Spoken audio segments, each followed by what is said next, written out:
Assalamu alaikum friends, I welcome all of you to my YouTube channel Al Farabi Classes। दोस्तों आज हम railway engineering का पहला part यानी कि इंट्रोडक्शन डिस्कस करेंगे। तो इंशाल्लाह आप हमारे साथ जुड़े रहे। इंशाल्लाह हम रेलवे इंजीनियरिंग का जो इंट्रोडक्शन है थारोली डिस्कस करेंगे। तो चलिए बगैर वक्त ज़ाय किए स्टार्ट करते हैं हम। रेलवे इंजीनियरिंग, अगर हम बात करेंगे रेलवे इंजीनियरिंग में इसके दो मेन पार्ट्स हैं। यहाँ रेलवे इंजीनियरिंग में हम दो चीज़ें पढ़ते हैं, एक तो रेल्स और दूसरा ट्रेन। रेलवे इंजीनियरिंग सब्जेक्ट में हम पढ़ते हैं दो चीज़ें, एक रेल्स और ट्रेन्स। तो रेल से हमारा मुराद क्या है? ट्रैक। रेल्स हमें ट्रैक प्रोवाइड करते हैं for the movement, for the running of train, और ट्रेन जो है हमारा व्हीकल होता है जो फिर इस ट्रैक के ऊपर चलता है। तो अगर आप देखोगे ब्रॉडली यही दो चीज़ें हैं रेलवे इंजीनियरिंग के अंदर, यानी रेल से मुराद हमारा ट्रैक, और ट्रेन्स जो कि व्हीकल, जिसको हम दूसरे लफ्ज़ में व्हीकल कह सकते हैं। तो ये दो चीज़ें हैं।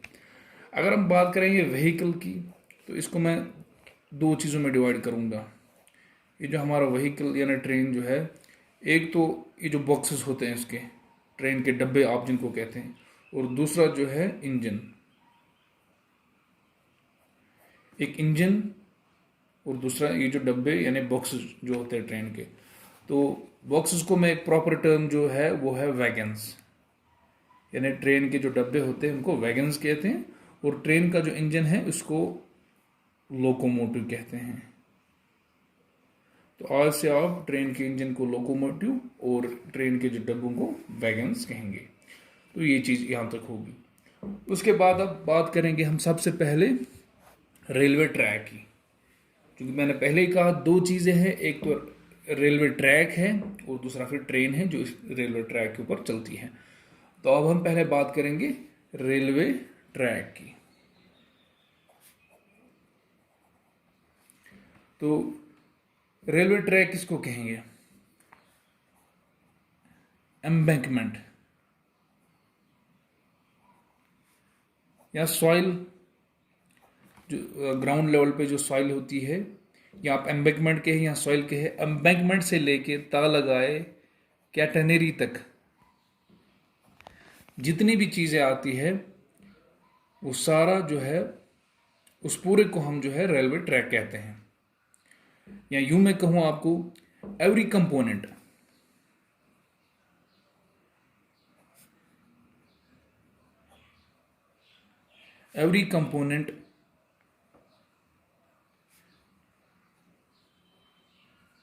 which contributes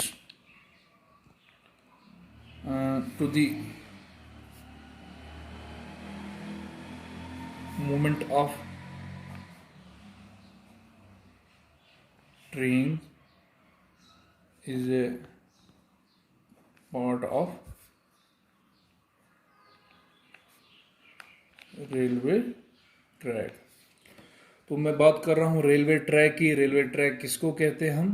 तो मैंने कहा एम्बैंकमेंट से लेके तालगाए कैटनरी तक जितने भी कंपोनेंट्स, जितने भी पार्ट्स मिलके, ये जो है सारे मिलके जो पार्ट्स है उन सबको मिला के हम रेलवे ट्रैक कहते हैं।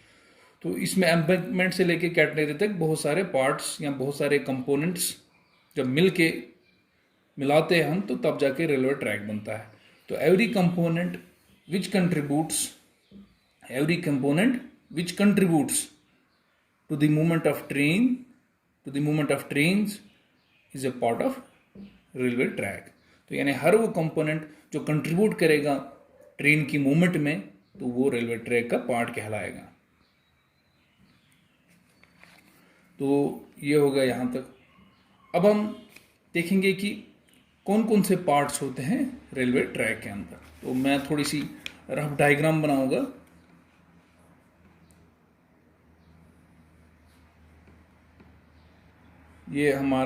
ये आप मान लीजिए हमारा जो है एम्बैंकमेंट है या सॉइल है।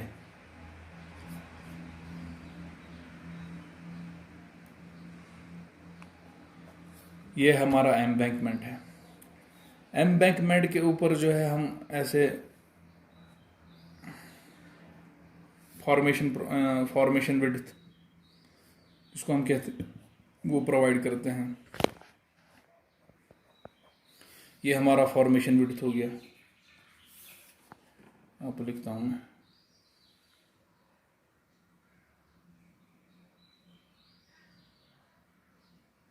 ये हमारा फॉर्मेशन विड्थ हो गया। फॉर्मेशन विड्थ के ऊपर हम बलास्ट प्रोवाइड करते हैं, और ब्लास्ट में आप देखते हैं एक हॉरिजॉन्टल मेंबर ऐसे होता है जिसको हम स्लीपर कहते हैं। ये स्लीपर हो गया। और ये ब्लास्ट जो छोटे छोटे कंकर आप देखते हैं रेलवे ट्रैक में, उसको ब्लास्ट कहते हैं, रेलवे ब्लास्ट। तो देखिए, जो मैं रेलवे ट्रैक की बात कर रहा हूँ, सबसे पहले मैंने जो है एम्बैंकमेंट बनाया, उसके ऊपर जो हम फॉर्मेशन विड्थ बनाते हैं, और फॉर्मेशन विड्थ के ऊपर हम पहले जो है ब्लास्ट, रेलवे ब्लास्ट, शॉर्ट में मैं ब्लास्ट लिखूँगा, ब्लास्ट डालते हैं। और उसमें ब्लास्ट के ऊपर फिर उसके अंदर जो है हम स्लीपर डालते हैं, और स्लीपर के ऊपर फिर रेल। मान लीजिए ऐसे मैं यहाँ पर ये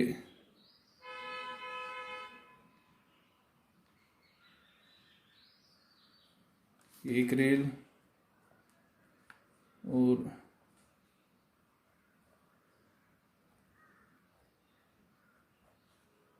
ये मान लीजिए रेल्स हो गए हमारे,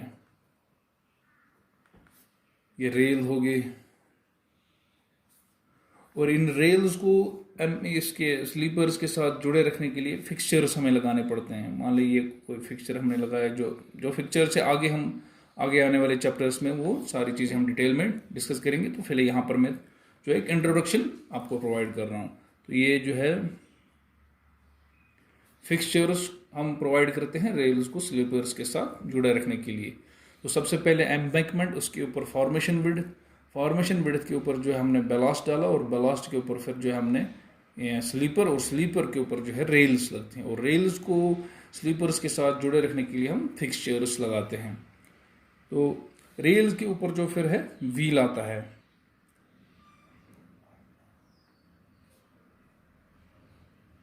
ये रफ डायग्राम में फिलहाल थोड़ी सी बनाता हूं।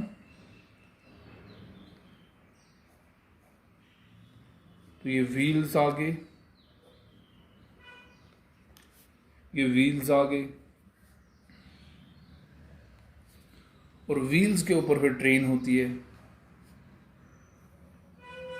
ये मान लीजिए ये ट्रेन है, और ये ट्रेन के अंदर जो है पैसेंजर्स बैठे होते हैं। ये ट्रेन है, और ये ट्रेन के अंदर जो है पैसेंजर्स होते हैं। और उसके ऊपर जैसे जो इलेक्ट्रिसिटी पे जो ट्रेनें चलती है, उसके ऊपर भी सपोज ऐसे ये अरेंजमेंट होता है जिसको हम कॉन्टैक्ट वायर कहते हैं। ये कॉन्टैक्ट वायर होगी। कॉन्टैक्ट वायर क्या है, जो भी ये अरेंजमेंट यहाँ पर होता है इलेक्ट्रिसिटी पे चलने के लिए, तो उस पूरे को हम जो है कैटेनरी कहते हैं। पूरा अरेंजमेंट जो है उसको हम कैटेनरी कहते हैं। जो पूरे यानी कि जो जितने भी चीज़ें इस ट्रेन को इलेक्ट्रिसिटी पे चलने के लिए दरकार होती है, जो वायर वगैरह होते हैं, तो उस पूरे सब को मिला के जो है कैटेनरी कहते हैं। तो यहाँ पर एक कैटेनरी वायर होती है, सॉरी कॉन्टैक्ट वायर। और यहाँ से हम सपोज ग्राउंड पे जो एक पोल है ऐसे, लेकिन हमने पोल बनाया, तो ये पोल जो है इस वायर के साथ जुड़ा होता है। तो इस तरह से जो है यहाँ से एम्बैंकमेंट से लेके तार लगाए कैटेनरी तक जितनी भी चीज़ें, जितने भी कंपोनेंट्स आए, वो सारे कंपोनेंट्स मिला के जुड़ के जब होते हैं, तो तब जाके हम उसको रेलवे ट्रैक कहते हैं। यानी कि अब इस ट्रैक के ऊपर ट्रेन चल सकती है। तो ये हमारा जो है रेलवे ट्रैक हुआ। तो मैंने थोड़ा सा मैं पहले इस इंट्रोडक्शन में थोड़ा सा आपको ओवरव्यू हर चीज़ के बारे में दूंगा। इंशाल्लाह आने वाले लेक्चर्स में हम हर चीज़ को डिटेल में फिर डिस्कस करेंगे। तो फिलहाल ये मैंने आपको यहाँ तक ये जो है रेलवे ट्रैक के ये डिफरेंट कंपोनेंट्स के बारे में बताया। अब मैं थोड़ा सा एक दो लाइंस इन डिफरेंट कंपोनेंट्स जो हमने जो है रेलवे ट्रैक के बनाए, इनके बारे में आपको बताऊँगा। तो सबसे पहले डिस्कस करेंगे हम जो हमने बताया ये एम्बैंकमेंट, यानी सॉइल एम्बैंकमेंट, या सॉइल कहो या एम्बैंकमेंट कहें। सपोज अगर कोई प्लेन एरिया होगा तो हम सीधे सॉइल ही कहेंगे, और अगर थोड़ा सा हमें कोई ऐसे एरिया यानी कि हमने उस सॉइल को जो है थोड़ा सा साइज देने की या शेप देने की कोई ज़रूरत पड़ी या कुछ स्लोप देने की ज़रूरत पड़ी, तो फिर उसको हम एम्बैंकमेंट कहते हैं। यानी अगर हमें उसका साइज शेप चेंज करने की ज़रूरत पड़ी किसी तरीके से या रिक्वायरमेंट के हिसाब से, या स्लोप दिया हमने उसको, तो फिर हम इसलिए इसको एम्बैंकमेंट कहते हैं, अदरवाइज हम उसको सॉइल ही कहेंगे। और एम्बैंकमेंट का जो स्लोप होता है रेलवे के लिए, इन रेलवेज स्लोप जो है एम्बैंकमेंट का वो होता है 2:1। ये आपने याद रखना है, एग्जाम्स में पूछ सकते हैं स्लोप ऑफ एम्बैंकमेंट कितना होता है रेलवेज के अंदर, तो वो 2:1 होता है। उसके बाद बात करेंगे हम सेकंड कंपोनेंट, सेकंड पार्ट जो हमारा रेलवे ट्रैक का है वो है फॉर्मेशन विड्थ। देखिए फॉर्मेशन विड्थ हम क्यों प्रोवाइड करते हैं। अगर आप देखेंगे सपोज हम फॉर्मेशन विड्थ प्रोवाइड नहीं करेंगे, सीधे जो है इसके ऊपर एम्बैंकमेंट के ऊपर हम सीधे बलास्ट लगा देंगे, तो अगर आप देखेंगे ये बलास्ट जब उसके ऊपर लोड पड़ेगा तो ये नीचे दब जाएगा, स्ट्रेस की वजह से ये जो है दब जाएंगे नीचे। तो इसलिए यहाँ पर हमें जो है फॉर्मेशन विड्थ प्रोवाइड करना पड़ता है, और फॉर्मेशन विड्थ हम आमतौर पर कंक्रीट वगैरह का प्रोवाइड करते हैं। तो फॉर्मेशन विड्थ हम क्यों प्रोवाइड करते हैं, formation width is provided to avoid stress concentration. जो वरना स्ट्रेसेस कंसंट्रेट करेंगे बेलास्ट की वजह से सॉइल पे या एम्बैंकमेंट पे, तो उस चीज़ को अवॉइड करने के लिए हमें फॉर्मेशन विड्थ देनी पड़ती है। तो फॉर्मेशन विड्थ का मकसद क्या है, formation width is provided to avoid the stress concentration. तो ये हो गया हमारा फॉर्मेशन विड्थ। उसके बाद जो तीसरा जो है कंपोनेंट है वो है बेलास्ट। तो बेलास्ट सिंपली जो है कॉम्बिनेशन ऑफ एग्रीगेट्स होता है।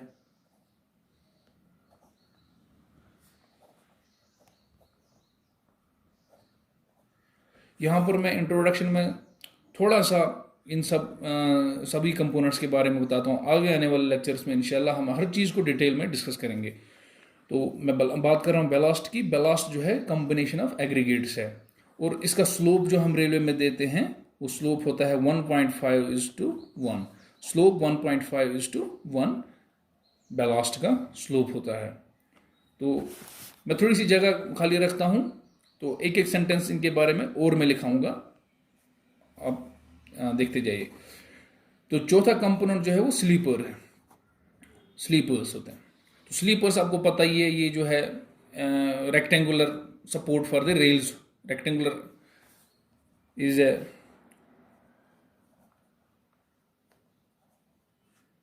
rectangular support for the rails। Horizontal member जो हम रेलवे ट्रैक में डालते हैं, यानी रेल्स के नीचे जो होता है वो स्लीपर कहते हैं उसको। Sleeper is a rectangular support for the rails. उसके बाद जो है पांचवा कंपोनेंट जो है वो है रेल्स। तो रेल्स आपको पता है they allow the movement of rails, यानी रेल्स के ऊपर ही ट्रेन चलती है। They allow the movement of trains. तो रेल्स के ऊपर ही ट्रेन हमारी चलती है। उसके बाद जो है छठा कंपोनेंट जो है हमारे फिक्सचर्स होते हैं। तो यानी फिक्सचर्स जो है ये कौन सा कंपोनेंट है, ये जो है ये they keep rails connected to sleepers। They keep rails connected to, ये रेल्स को स्लीपर्स के साथ कनेक्टेड रखते हैं। And they don't allow the rails to move, यानी ये क्या करते हैं, रेल को स्लीपर्स के साथ कनेक्टेड रखते हैं और ये उनको हिलने नहीं देते हैं। तो ये हो गया हमारा फिक्सचर्स। और फिर सातवां आ गया हमारा व्हील। तो व्हील आपको पता है कि ट्रेन में जो व्हील्स होते हैं वो कोनिकल इन शेप होते हैं, एक बात तो ये होगी। और दूसरी बात कि स्लोप उनका जो है 1:20 होता है, ये आपने याद रखना है। और फिर लास्ट वाला जो है कंपोनेंट है वो है फिर 8वां component, that is train and passengers.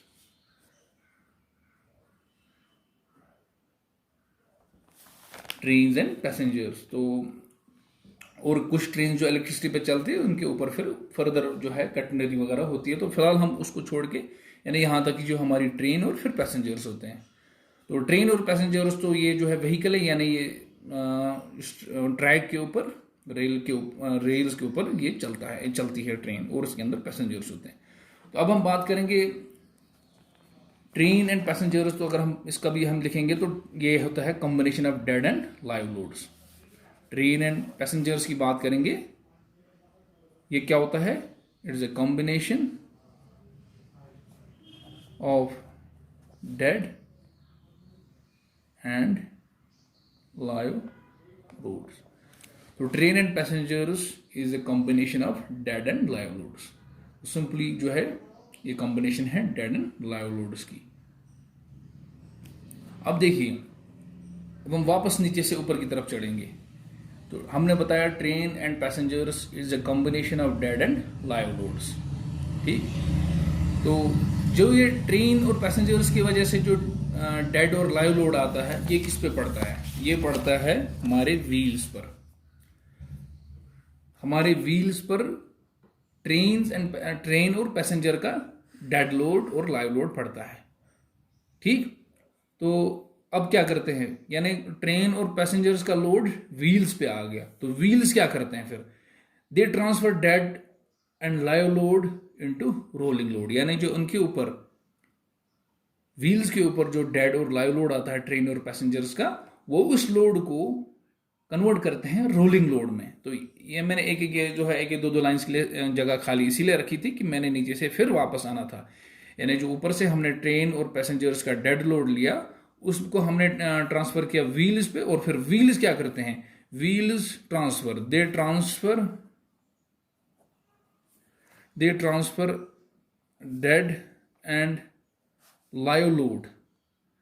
They transfer dead and live load of train and passengers, and they transfer dead and live load into rolling load.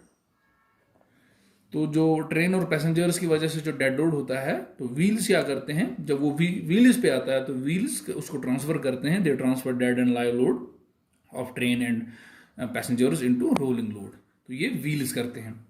तो जब व्हील्स ने उसको रोलिंग लोड में ट्रांसफर किया, तो फिर बात आ गई रेल्स की। फिर बात आ गई जो फिक्सचर्स तो उसको पकड़ के रखते हैं इसके साथ, स्लीपर्स के साथ। तो फिर ये जब ये व्हील से लोड आएगा रेल्स पे, तो रेल्स क्या करते हैं, they convert rolling load of wheels into point load. तो रेल्स जो है they convert rolling load of wheels into point load। Train और पैसेंजर का लोड व्हील्स पे, और व्हील्स ने क्या किया, उन्होंने उस लोड को ट्रांसफर कर दिया रोलिंग लोड में। रोलिंग लोड से वो आ गया रेल्स पे, तो रेल ने क्या किया, रेल्स ने they converted rolling load of wheels into point load. उन्होंने उसको पॉइंट लोड में कन्वर्ट कर दिया। उसके बाद आ गए स्लीपर्स क्या करते हैं, they convert this point load of rails into line load. They convert point load of rails into the line load, because चूंकि स्लीपर्स होते ही in the form of lines की में जैसे होते हैं वो, तो स्लीपर्स क्या करते हैं, they convert point load of rails into the line load. तो फिर उनसे किस पे आता है, वो बैलास्ट पे आता है। तो बैलास्ट क्या करते हैं, तो बैलास्ट उसको उस लोड को जो लाइन लोड उन पे आता है, it transfers the load uniformly to soil. Ballast जो है, बैलास्ट ट्रांसफर करता है द लाइन लोड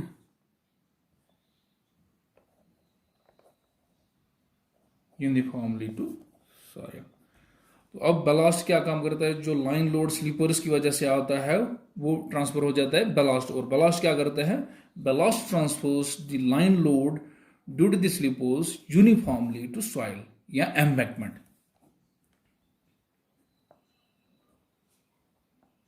तो यानी अल्टीमेटली ये लोड जो है सॉइल और एम्बैंकमेंट में आता है। तो हमने जो सबसे पहला कंपोनेंट हमने जो पढ़ा था इस पे फॉर्मेशन विड्थ जो हमने बनाई है सॉइल, तो उस तरह से फिर ये बैलास्ट से सीधे फॉर्मेशन विड्थ और सॉइल पे आ जाता है।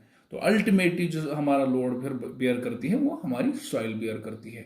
तो ये हमने डिस्कस किए शॉर्ट में, हमने different components of the railway track discuss किए। तो एक चीज है, अब हम इसके बाद डिस्कस करेंगे गेज।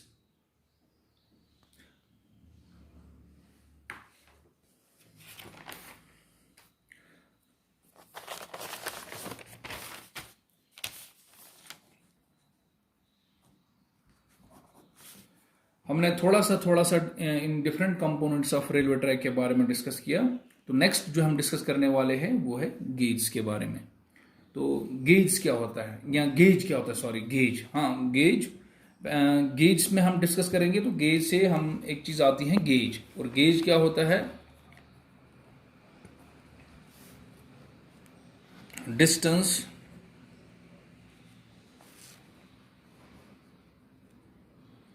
और clearance between inner faces of rails. दो रेल्स के इनर फेसेस के दरमियान जो डिस्टेंस होती है, जैसे मैं यहां पर दो रेल्स बनाता हूं,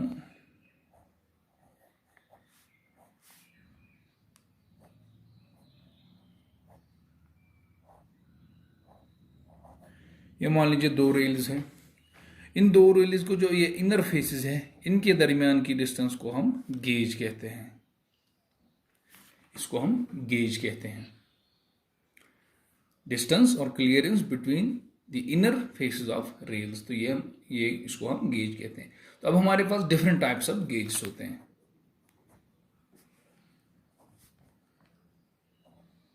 डिफरेंट टाइप्स ऑफ गेज होते हैं। सबसे पहला जो है हम डिस्कस करेंगे ब्रॉड गेज। ब्रॉड गेज होता है, और दूसरा जो है मीटर गेज होता है। तीसरा हमारे पास जो है नैरो गेज होता है। चौथा हमारे पास लाइट और फीडर गेज, और पांचवा फिर हमारे पास स्टैंडर्ड गेज होता है। तो पांच टाइप्स ऑफ गेज है हमारे पास। ब्रॉड गेज है, मीटर गेज है, नैरो गेज है, और लाइट या फीडर गेज को कहते हैं, और पांचवी टाइप हमारे पास स्टैंडर्ड गेज होती है। तो ब्रॉड गेज को हम बीजी लिखते हैं, और मीटर गेज को हम एमजी लिखते हैं। नैरो गेज को हम एनजी लिखते हैं।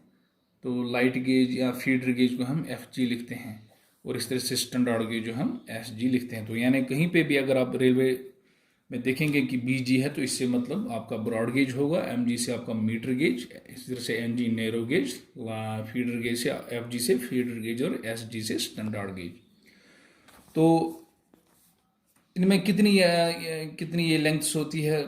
ब्रॉड गेज की लेंथ जो है बात करेंगे वो होती है 1.676 मीटर। तो मीटर में हमने कहा तो इसलिए 1.676, या अक्सर जो है ये एमएमएस में भी दिया होता है 1676 फिर एमएम आएगा। तो खैर हम मीटर में बात कर रहे हैं, यहाँ पर 1.676 मीटर होता है हमारा ब्रॉड गेज, और मीटर गेज तो सीधे 1 मीटर होता है, और नैरो गेज हमारा 0.76 मीटर, और इस तरह से जो है हमारा फीडर गेज जो होता है वो 0.610 मीटर होता है, और स्टैंडर्ड गेज हमारा 1.435 मीटर, 1.435 0.610 मीटर, 0.762 या 1 और 1.676 मीटर। तो ये इनकी लेंथ्स हैं डिफरेंट गेज की।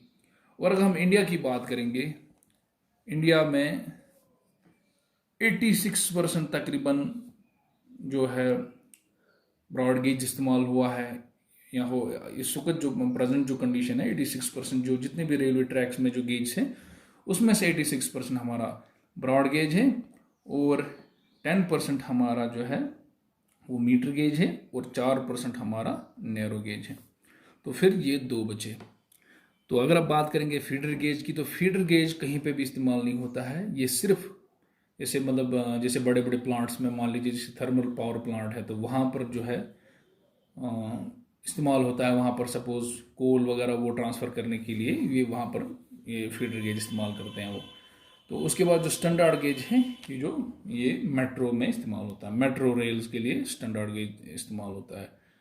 तो मेट्रो रेल्स में स्टैंडर्ड गेज इस्तेमाल होता है। और तकरीबन अगर हम बात करेंगे मोर देन 60% या 60% जो है कंट्रीज जो है उनमें मेट्रो रेल्स के लिए स्टैंडर्ड गेज ही इस्तेमाल होता है। तो ये हमने बात की डिफरेंट गेज के बारे में। तो इंशाल्लाह नेक्स्ट वीडियो में हम बात करेंगे सिलेक्शन ऑफ गेज, यानी किन किन सर्कमस्टेंस में हम कौन सा गेज इस्तेमाल करते हैं। तो सिलेक्शन ऑफ गेज के क्या फैक्टर्स है, यानी क्या फैक्टर्स डिटरमाइन करते हैं कि कौन सा गेज इस्तेमाल किया जाना चाहिए, इंशाल्लाह वो नेक्स्ट वीडियो में हम डिस्कस करेंगे। आज के लिए इतना ही। तो एक बार मैं आपसे रिक्वेस्ट करता हूँ काइंडली हमारे चैनल को सब्सक्राइब कीजिए। Thank you.